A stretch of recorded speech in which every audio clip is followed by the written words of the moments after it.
Hello everyone, this is Dominika and welcome to our Expat Career and Lifestyle podcast. And today I have with me another fantastic guest, Kelsey Hoff. She's from Canada and she's living in Amman, Jordan. She's running her private counseling practice online and also face-to-face, and she's supporting expats and travelers with their mental health issues and well-being while living and traveling the world. So welcome, Kelsey. Thank you for being with us today. I am so excited to have you. So please tell us more about you and Thank you so much for having me. And what are you doing? Tell us more.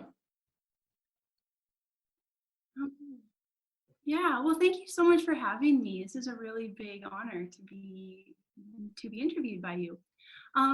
So I live in Amman, Jordan, and my abroad lifestyle actually started when I studied abroad for my undergrad in 2011. I studied in Israel, Palestine for that, and I've had a long-term interest in the Middle East, and that study abroad definitely opened my eyes to all of the things that I could learn and the life experiences that I could gain through living abroad. So I graduated, and then I ended up actually moving back to Jordan after my undergrad, and I lived here for a year and a half, and I studied Arabic language, and I also volunteered in various capacities. And then I returned to Canada, got married, and I kind of wondered why I had spent so much time overseas. Not that I regretted it, but it's just I wasn't sure what that was for. I still had this interest,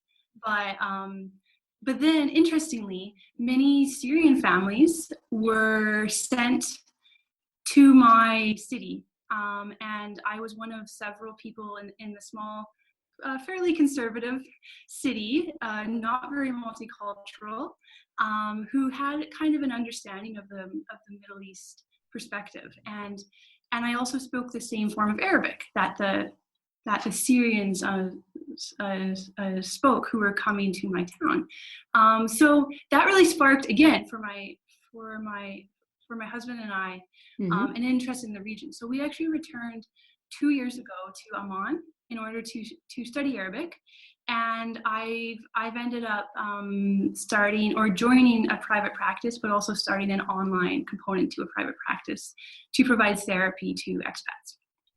Mm-hmm. Yeah, that's very exciting. So yeah, that's where we're at Yeah. now. So now, are you speaking fluent Arabic, or are you still no, I'm far from fluent. Arabic is a huge language. I can get around fairly fine. I have Arabic friends who only speak Arabic too, but I'm far from fluent. And I don't do therapy in Arabic, only in English. Yes, so because when we are moving like to different countries, different cultures, we can experience this so-called cultural shock. So I don't know if this was your experience, like moving from Canada to Jordan. So how, if you can give us like some tips or your own advice about how to avoid this cultural shock, or how to prepare yourself for the move and thrive in a new country. Right. Yeah, totally. Yeah, well, I'm not sure if there's actually a way to fully avoid cultural shock, because when you move to a new country, everything that you know is so different. And I think that cultural shock is your body's way of actually dealing with that jolt that happens when you go cross-culturally. So I think that there are ways to manage it once it happens and also prepare for it. But I don't know if there's actually a way to not have it happen, except for maybe if you live in a bubble and not really go outside anything. But if you really want to fully experience everything that a culture has for you and the richness that living cross-culturally can be, I think that cultural shock would be a very normal experience and maybe even very, very expected. So as far as some tips, I think that preparation starts before you arrive. So learn as much as you can about a country before you arrive there. So what are things like there? Like, what are the major religions? How do people function in that culture? Maybe even reading some biographies of someone in that culture can give you a not just the facts, but maybe also empathy towards some of the dynamics in the culture. So yeah, learning about the culture is really important. Also, if you've traveled previously, that is a great benchmark to understand some of your dynamics as a traveler, right? Mm-hmm. So thinking back to those times that maybe you did something out of your comfort zone, and what did that feel like, and what did you learn about yourself, and what are things that maybe you could apply to a new experience. So that would be before you go. Oh yeah, another thing that bringing parts of home with you to your new culture can also be very helpful. So that might be things like, a special mug or a special blanket or some pictures from home. So you're not trying to just transport your culture to your new culture, Mm-hmm. but also recognize you still come from a culture, and your culture is important, and your culture does actually feel like home to you. So recognizing those dynamics ahead of time can actually set you up to manage those challenges once they come. When you arrive, I think it's really important to put yourself in the place of the learner. So sometimes we go into a culture and we use our own culture as the benchmark of what we deem as normal. But in reality, both are normal to the people who live there initially, right? So really putting yourself in a place where you ask good questions and observe a lot and listen a lot can actually set you up to not respond to the culture in a my culture versus this culture way, but more of an empathetic way of, wow, this is a lens that other humans have that maybe I don't have the same lens, but I can actually benefit from this lens. And so I think that also helps when the culture shock does occur, because it places you in a place of empathy instead of againstness, I guess. Yeah, I think that's what I have for now for that question. Mm-hmm. Yeah, and so we can apply, I think, like the same when it comes like how to deal with the cultural differences when we want or we are working in a country, in a new country, we are moving abroad for work, or we want to run our business. Like, for example, you are running your Right. yeah. So how to deal with those cultural differences?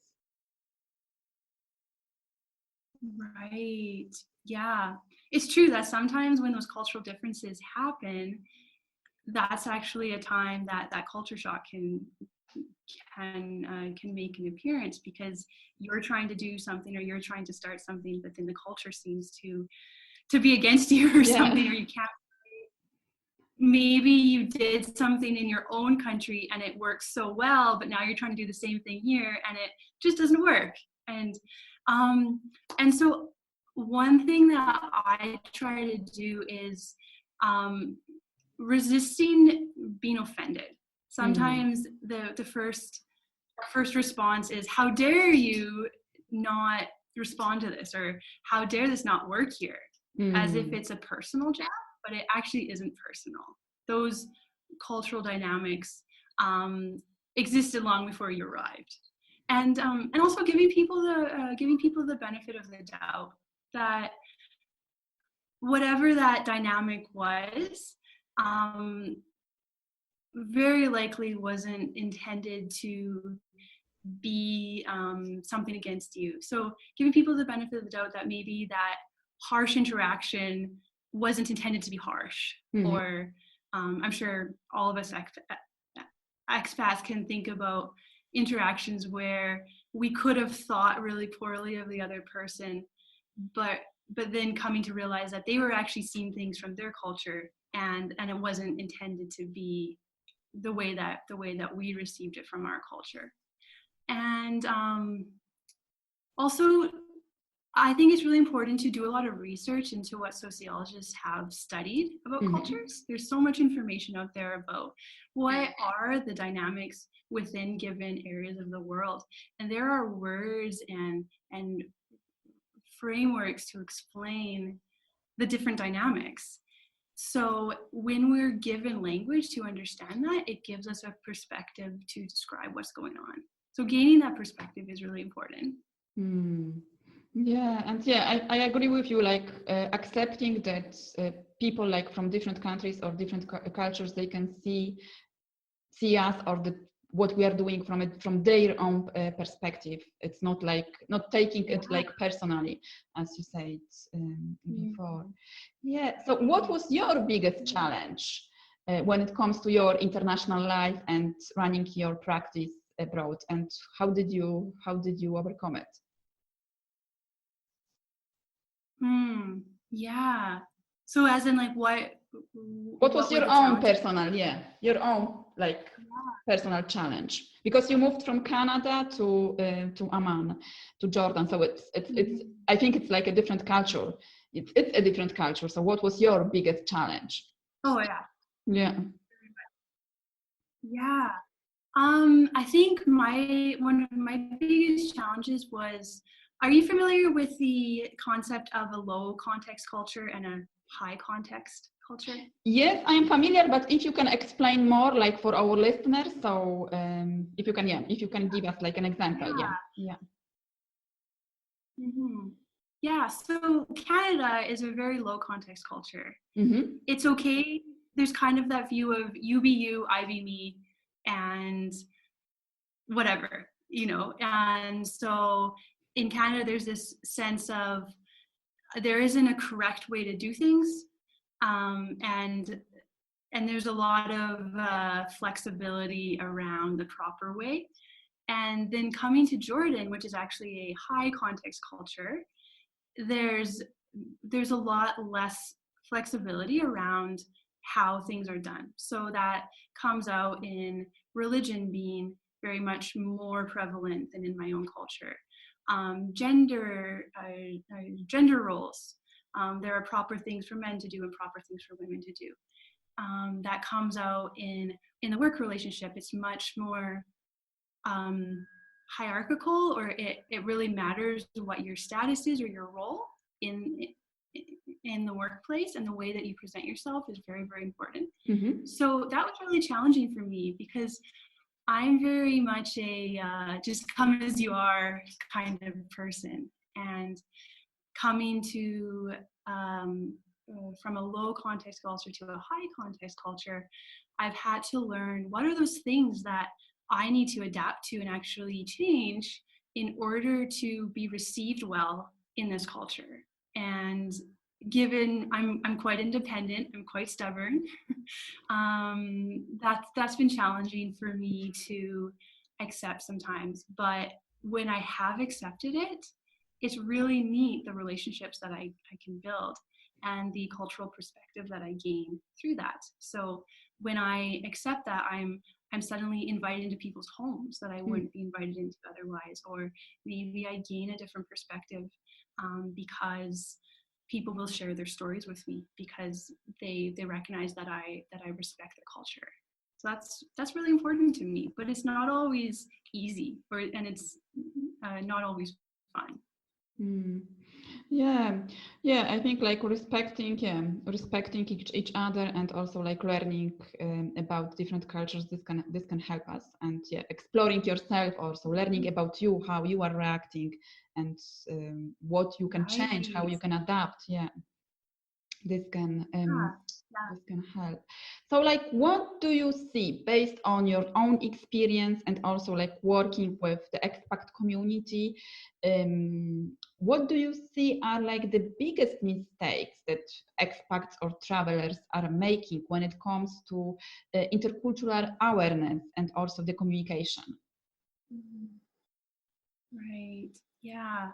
Well, first of all, I want to say that anyone who gets on an airplane and goes to a second culture and lives there is doing great, because many people would never do that. And so just the fact that someone does is something that I admire.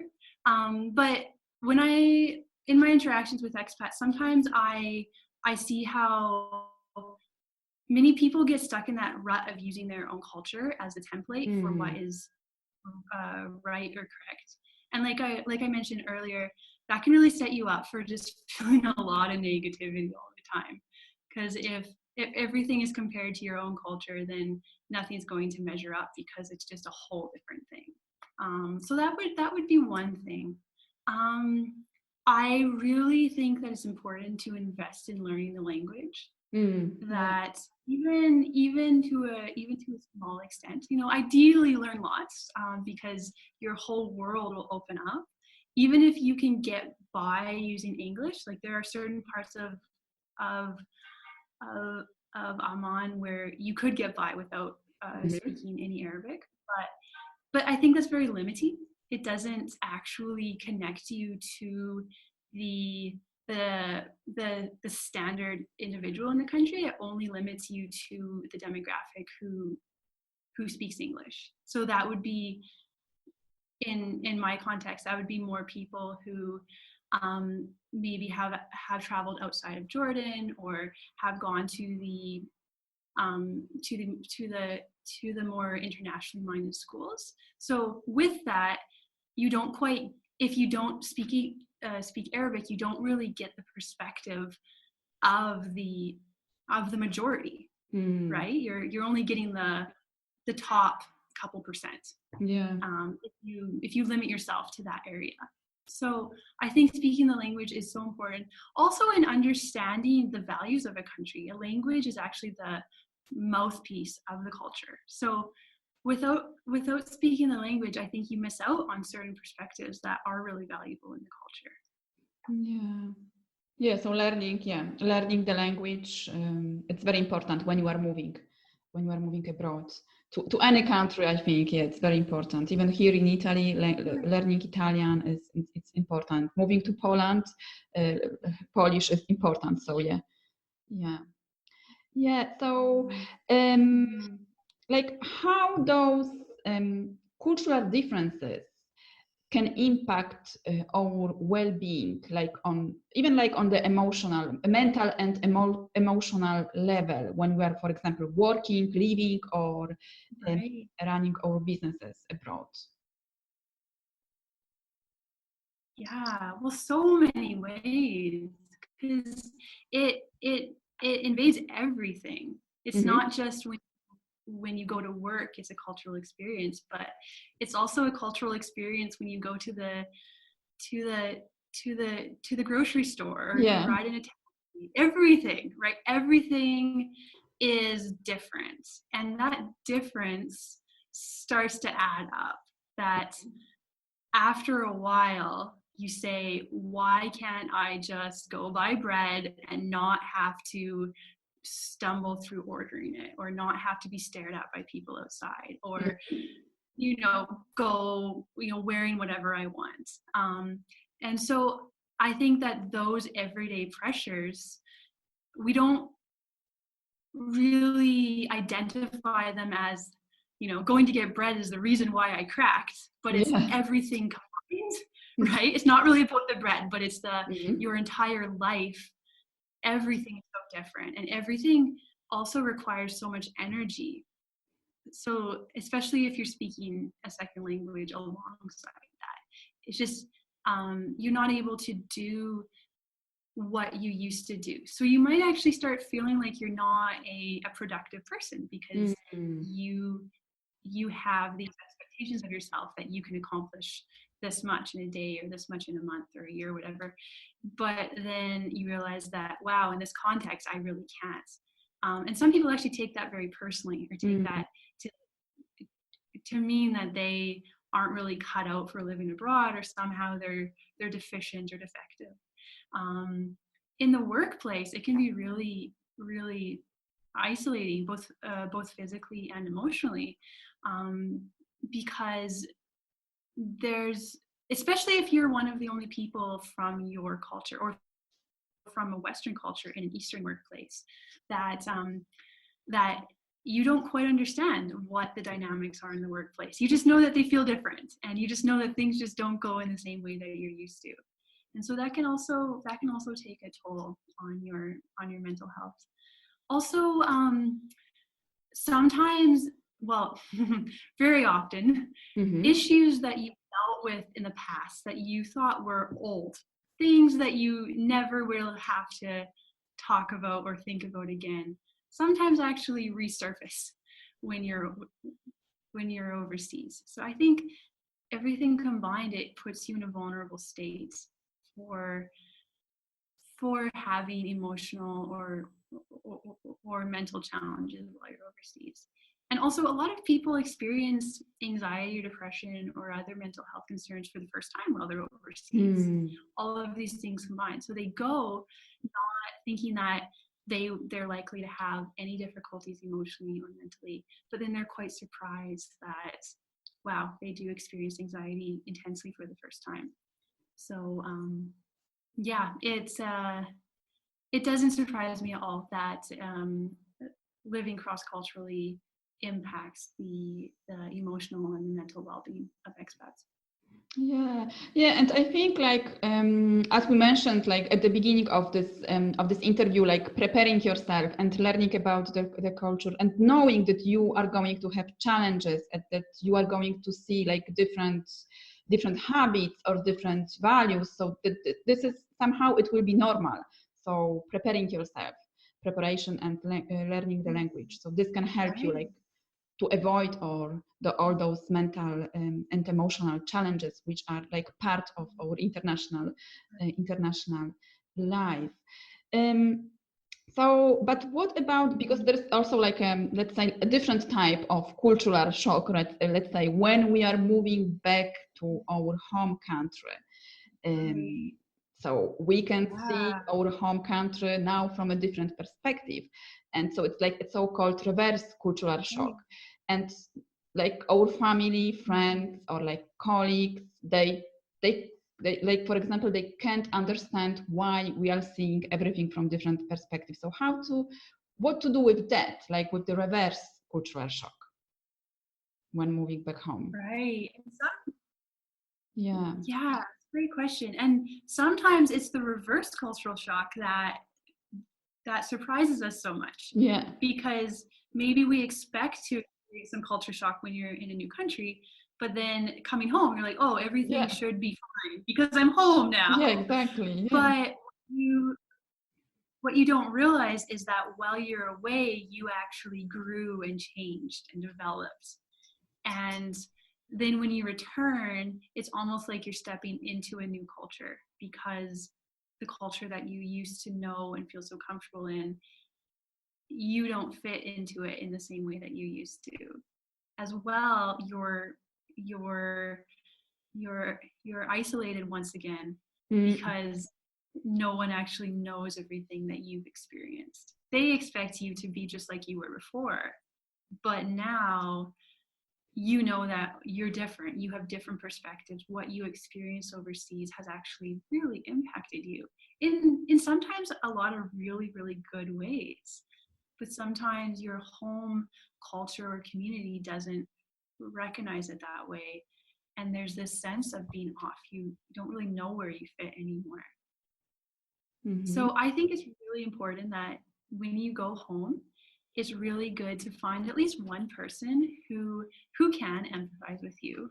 So it might be someone who has done a lot of traveling or lived overseas themselves, that they can really like, okay, right, they understand what that means. It could also just be someone who is just really empathetic, who is just really open to understanding what is going on from you, and who you can really tell your stories to and express those challenging dynamics that are going on for you. Also, I think it's really important to be kind to yourself. Yeah. Sometimes we kind of beat ourselves up, right? We say, oh, we should be able to jump from, different cultures and not have it affect us, or go home and not have it affect us. But in reality, we're all human, and these are all human things that are happening. And it's just your body and your emotions are working fine, and this is all just part of what happens when you jump between different cultures. So your mindset about yourself and who you are during this time is really, really important. Also, it's really important to recognize reverse culture shock for what it is. Well, I would say culture shock in general. Sometimes when we're experiencing culture shock, we don't actually recognize it as culture shock. We see it sometimes as incompetence, or saying, because I'm feeling this way in this culture, I'm not cut out for this life. Or if you go home and you experience reverse culture shock, sometimes you don't realize it as reverse culture shock, and you just think that everyone's against you. Or and I know that I've had that before, where I go home and I have all of these tense conversations. I was like, and I start to think, oh, everyone is, no one understands me, or something's wrong with me, or something's wrong with all of them. But when you recognize, okay, this is a reverse culture shock, then you can sit and say, okay, there's a name for this. I'm not crazy. There is a future, and everything will be okay. So I think that's really, really important. Also, don't make any really big decisions when you have just arrived in a country, or when you've just arrived home, because your sense of yourself and your future and what you want to do in your life is often not in the most steady place, and it's okay for it to be there.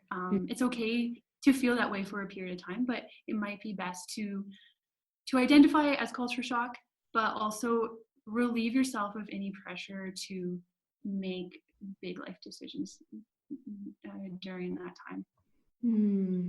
Beautiful, beautiful. So thank you very much for sharing all those tips and also your experience. Please tell us, where can we find more information about you? And also, I know that you have a free gift for our listeners. So tell us more, Kelsey. For sure. Yeah, I actually have an online therapy practice where I provide online therapy to expats all over the world. So I can be found at www.kelseyhoffcounselling.com. Well, I think that will be in the I will put the link in the show notes. Great. And also my email is there as well. And so that's where I can be found for all of the services that I offer, as well as I provide a free 30-minute consultation. So I really want you to feel good about seeking therapy or about seeking counseling, as well as in addition, I'll provide 25% off your first session after the consultation. Wonderful, wonderful. So thank you very much for sharing this fantastic gift with us and for being with us today. And to our listeners, please tell us, what are your learning points, insights, or what is your own experience when it comes to overcoming intercultural shock, or your mental and emotional challenges when moving and working abroad. Share in the comments, and I will be back soon with another fantastic guest. Thank you very much for listening or for watching. Thank you, Kelsey. Thank you for being with us once again.